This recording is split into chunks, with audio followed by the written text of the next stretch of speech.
Okay, so we're going to talk today about managing a thyroid dump. This was a request. We asked for requests, and now we're getting them.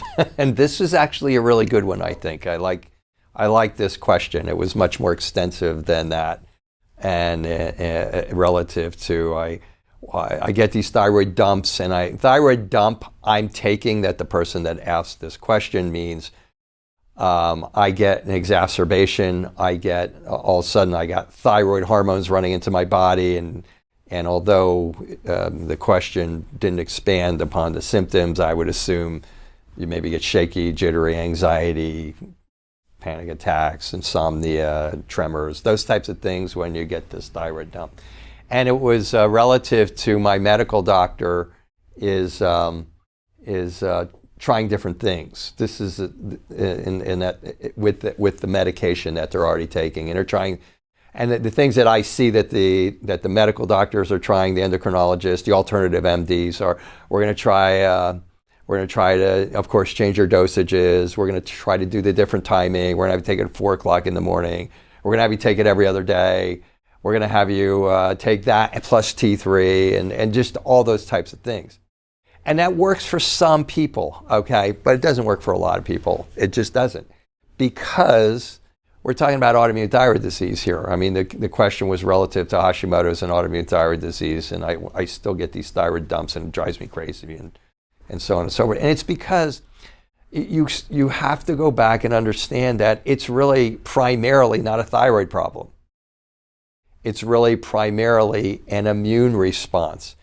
And you're getting the thyroid dumps because you have different triggers that are intermittently triggering your immune system to create what's called a little mini cytokine storm, or just a cytokine exacerbation. All of your cells have these little cells called cytokines. They're inflammatory proteins.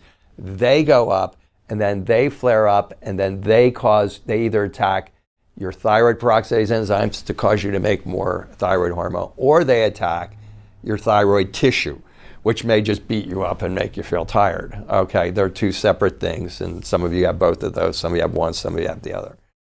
And so basically what happens is you're missing the point when you say, well, I'm trying everything with the medications, okay? What causes thyroid dumps? And I hope to the person who wrote this question, I hope I am translating your question properly. But what happens is there's like 40 things that could happen if you have not addressed it as a multi-systems problem that has to be corrected to dampen thyroid inflammation. Then it could be, oh my God, let me go down the list. It could be a stress response. It could be a broken down gut, and you're eating a food and you're having a sensitivity response. It could be that you have small intestinal bacterial overgrowth and you haven't fixed that, gas, bloating, distension. When you're eating starches, fibers, or sugars, you eat one of those, and then you blow. That could blow you up. It could be poor gallbladder function, and you're eating something that's making your gallbladder work too hard, and that could flare it up. You could have blood sugar fluctuations where maybe some of you can't, you start dumping and you start not feeling good, and then you eat and you feel better. That's a low blood sugar response, or you could have a response where you eat and you get fatigue after meals. That's a high blood sugar response and an insulin spike dropping, and then those are inflammatory responses. The inflammation causes those cytokines to flare up. That causes this. Has nothing to do with your thyroid medication. See, and this is where the nice thing is there's a lot more data coming out on this from the medical research communities, but they don't know what to do with it because they're not looking at it as an autoimmune problem. I just shake my head when I say that. I mean, it's like they look at MS as an autoimmune problem. They look at lupus as an autoimmune problem. They look at Sjogren's as an autoimmune problem. They look at rheumatoid arthritis. And what do? They give you steroids to dampen all of these inflammatory responses that are taking place from all the things that create an inflammatory response. And it dampens and it kind of crush your immune system. Well, when you're when you have Hashimoto's, you have to look into all these things. How many triggers are there? There's like 40. There's toxins. Okay, there's overtraining. There's so many different things that you could do.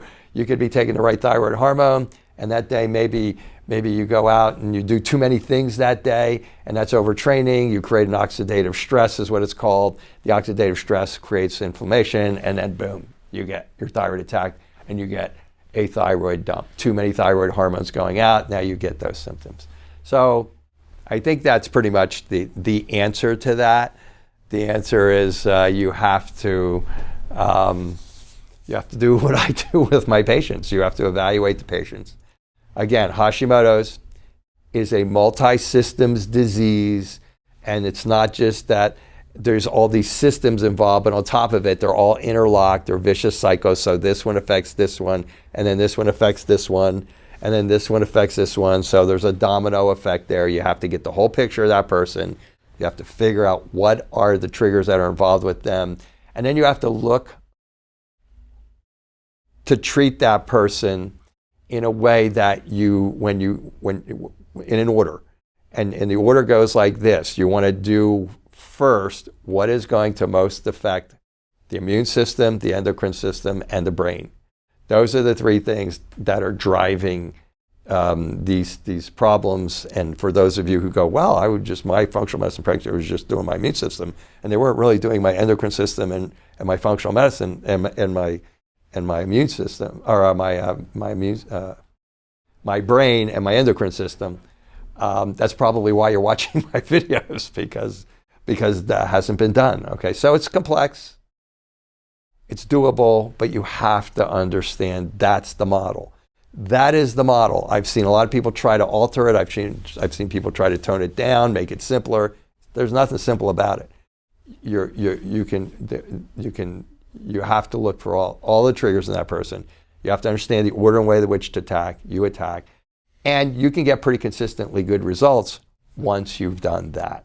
But that's not being done for you, the person who, I don't use any names here, who asked the question about why do I stop thyroid dumps when my endocrinologist is trying to manage it with all these different theories on how I should take my thyroid medication. So that's the answer to that.